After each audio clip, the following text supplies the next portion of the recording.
एक चपरासी के इश्क में महिला ने अपने ही हाथों से उजाड़ा अपना सुहाग। नमस्कार, मैं हूं अहमद पठान और आप देख रहे हैं श्रावस्ती एक्सप्रेस। उत्तर प्रदेश की बाराबंकी में पुलिस ने ब्लाइंड मर्डर का चौंकाने वाला खुलासा किया है। यहां एक युवक की हत्या उसकी पत्नी ने अपने प्रेमी के साथ मिलकर की थी। युवक ने अपने मौसेरे भाई के साथ पत्नी को आपत्तिजनक हालत में देख लिया था। उसने पत्नी की पिटाई कर दी थी, जिससे वो नाराज रह रही थी। पुलिस को गुमराह करने वाली के लिए उसने उसका इल्जाम दूसरे लोगों पर लगा दिया। पुलिस ने आरोपी पत्नी और उसके प्रेमी को जेल भेज दिया है। बाराबंकी के बदोसराय थाना क्षेत्र के हजरतपुर गांव निवासी कैलाश का शव तालाब के किनारे मिला था। उसके गले में गमछा कसा हुआ था। पत्नी ने एक व्यक्ति पर हत्या का आरोप लगाकर तहरीर भी दी थी।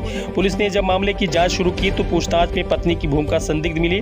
कड़ाई से पूछताछ करने पर उसने अपना जुर्म कबूल कर लिया। पूछताछ में सामने आया कि रेणु का अवैध संबंध मृतक के मौसेरे भाई श्रवण के साथ था। कुछ दिन पहले मृतक कैलाश ने श्रवण के साथ उसकी पत्नी को आपत्तिजनक स्थिति में पकड़ा था। इसके बाद मृतक ने अपनी पत्नी को मारा पीटा था। हालांकि कुछ दिन बाद श्रवण सऊदी अरब चला गया, लेकिन मृतक की पत्नी इस बात से काफी क्षुब्ध हो गई थी। इसी बीच रेणु के अवैध संबंध एक स्कूल में चपरासी राम कुमार के शक से भी हो गए।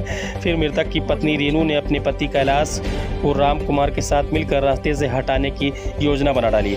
एसपी ने बताया कि मृतक की पत्नी रेणु ने प्लान बनाकर बीती 17 जून को कैलाश को बच्चों की फीस कम कराने के बहाने राम कुमार के पास चलने के लिए कहा, क्योंकि आरोपी राम कुमार यादव एक इंटर कॉलेज में चपरासी है। बदोसराय पहुंचने पर कोल्ड ड्रिंक में नशे की गोली मिला दी और कैलाश को पिलाकर उसे बिलेनो कार में बैठा लिया। कार में राम कुमार और रेणु ने कैलाश का गला कसकर गाड़ी में रखे पना से उसके सिर पर वार कर दिया। इसके बाद उसके शव को तालाब के किनारे फेंक दिया। सुबह जब लोगों ने शव को देखकर जानकारी दी तो रेणु ने हत्या का आरोप 2 युवकों पर डाल दिया। बाराबंकी में एक युवक की बेरहमी से हत्या करके बदमाशों ने उसका शव तालाब किनारे फेंक दिया है, ये सूचना मिली थी।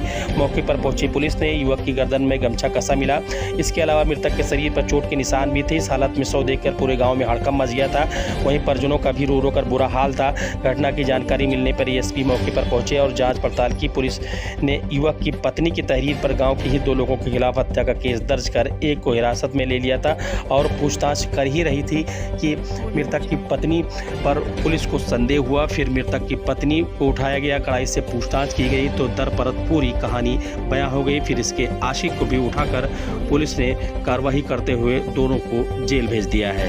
तो इस महिला के सिर पर आशिकी का भूत इतना चढ़ा कि अपने आशिक के साथ मिलकर अपना ही सुहाग इसने अपने हाथों से उजाड़ दिया। थाना बदोसराय में 18 तारीख को रसूलपुर खुर्द मऊ रोड पे वो तालाब के पास एक डेड बॉडी मिली। आरंभिक जब उसकी पहचान का प्रयास हुआ तो वो कैलाश पहलिया के निकली, जो हजरतपुर के रहने वाले थे। तो एक ब्लाइंड मर्डर था।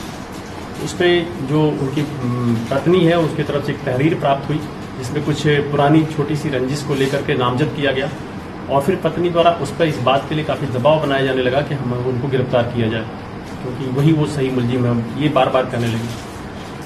एसओ बदोसराय और रामनगर की पूरी टीम उस पर विवेचना में लगी और ये लगा कि ये जो नामजदगी है वो गलत है, इसमें कुछ और विवेचना की आवश्यकता है।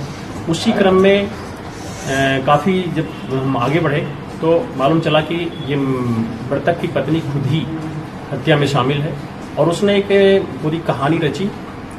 हुआ ये था घटनाक्रम कि होली के आसपास मृतक का एक मौसेरा भाई था श्रवण, जो अब सऊदी अरब चला गया है। उसके साथ इनको गलत तरीके से देखा था मृतक ने, पति ने। उसने आपत्ति किया था और मृतक ने इनकी कुछ पिटाई भी कर दी थी अपनी पत्नी की। ये उससे अंदर से बहुत क्षुब्ध और कुपित थी और तब से इनके संबंधों में तल्खी भी चल रही थी। इसी बीच स्कूल के एक चपरासी से इसकी मुलाकात होती है राम कुमार से, और राम कुमार से भी इसके संबंध हो जाते हैं अवैध। और ये राम कुमार और फिर ये मृतक की पत्नी रेणु दोनों ने एक साजिश के तहत एक प्लान किया कि इसको रास्ते से हटाया जाए।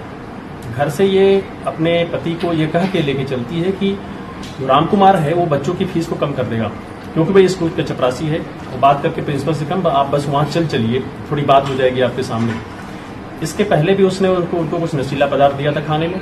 यहाँ आने पर कोल्ड ड्रिंक्स का ऑफर जो राम कुमार ने किया उनको, उसमें काफ़ी नींद की गोलियाँ थी और उसको पीने के बाद जो मृतक कैलाश था वो अर्धमूर्छित हो गया वहाँ पे करीब गाड़ी में बैठते ही। वहाँ से फिर राम कुमार ने अपने ही बलोनो गाड़ी में इनको लादा और राम कुमार और ये मृतक की पत्नी ने मिलकर के गाड़ी में ही दबा करके उसकी हत्या कर दिया और गाड़ी के एक पैने से उस पर वार भी किया गया और फिर ले आके खुर्दों के तालाब में फेंक दिया गया।